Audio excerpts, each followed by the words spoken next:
All right, let me tell you a story. This is a story about a promise that took 7 long years, a whole global pandemic, and an unbelievable amount of roasted pork to finally make good on. It's a journey about friendship, and it really proves that some things are absolutely worth the wait. So get this. Our story kicks off way back in 2018 with a simple promise made between friends. But the journey to actually keep it, that didn't even start until 2025. So what on earth happened in those 7 years? Well, that long delay is exactly what makes this story so special. Let's dive in. Everything really began with a goodbye. The author's good friend, Iwan, was shutting down his eatery in Jakarta, a spot called Kedai 7. And it was this bittersweet moment that kicked off both a really creative send-off and, well, a very long-term pledge. To send the place off in style, they organized this hilarious mock protest movement called Aksi Bela Kedai 7, which basically means Action to Defend Kedai 7. It was a super clever parody of the whole political vibe at the time.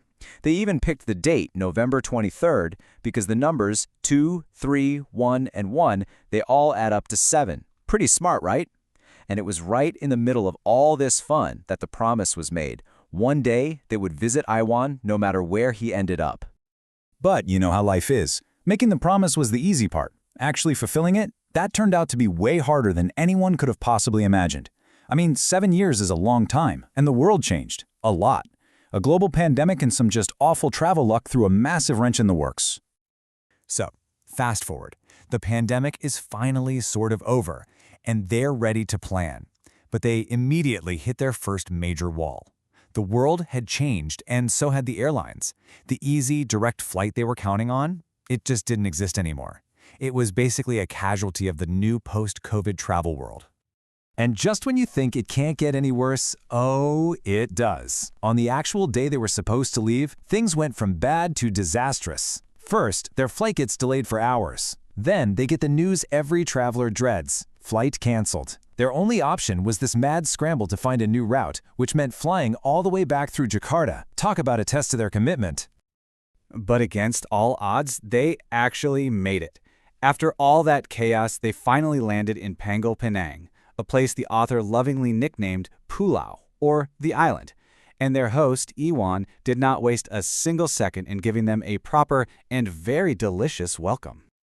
So, what's the first thing you do when you land? Drop your bags? Check into the hotel? Nope. Not even close. It was a pilgrimage to taste the absolute pride of the island, sauku, a kind of roasted pork so famous it basically became the theme of the entire trip.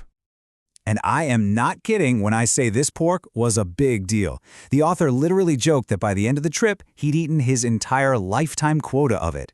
They were devouring kilograms and kilograms of the stuff, making sasu the official fuel of their long-awaited reunion. Okay, so as much as they loved the food, the trip wasn't just about eating their way through the island.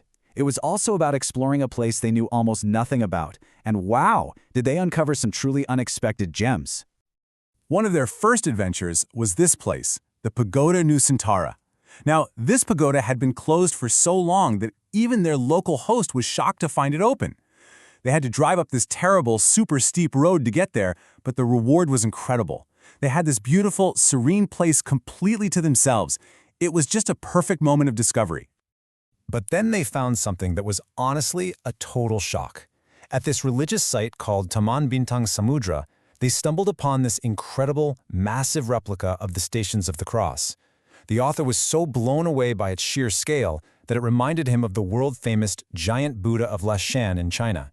It had that exact same colossal, awe-inspiring feeling. A completely unexpected piece of grandeur on this little island. At the end of the day, though, more than the sights or even the saucy, this trip really boiled down to one thing: reconnecting. It was all about the laughter and the conversations that can only happen between old friends who are just happy to be sharing a table and making new memories together. And of course, that friendship was celebrated with, you guessed it, more amazing food. At a place called RM Ali, they had this unique veggie dish fried with pork skin that was just delicious. At another spot, Pau's, a fish soup with a bit of a sour kick, was described as simply brilliant. And at RM Sufo, the pig head skin was apparently exquisite. It was truly a non-stop culinary adventure. You know, it's always the little inside jokes and funny moments that you remember most, right? Well, this trip was full of them. One friend, Linga, completely shocked everyone with her impressive beer drinking skills. Another, Parno, was the first to notice that a local woman was the spitting image of a friend back home. And at one point, in a restaurant that was almost empty, they just decided to take over the stage and have their own little concert. These are the small, hilarious moments that really make a trip unforgettable. So after all those days filled with feasting, exploring, and just laughing until it hurt, the time finally came for the journey to wind down. The chaos of the beginning just melted away into a really satisfying and peaceful end. Their last morning there was actually pretty chill.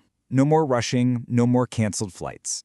Just one last breakfast together at a local coffee shop, Kopi Sejate, just savoring those final moments before they all had to go their separate ways. I think the author really hit the nail on the head with how he described it. This trip was so much more than a vacation. It was about fulfilling a promise from 7 years ago, closing an old chapter, and creating a new memory that they would all cherish. And that's where this incredible story leaves us. It really makes you think, doesn't it? What promise have you been waiting to fulfill? Maybe, just maybe, it's worth the wait. Thanks for joining us for this explainer.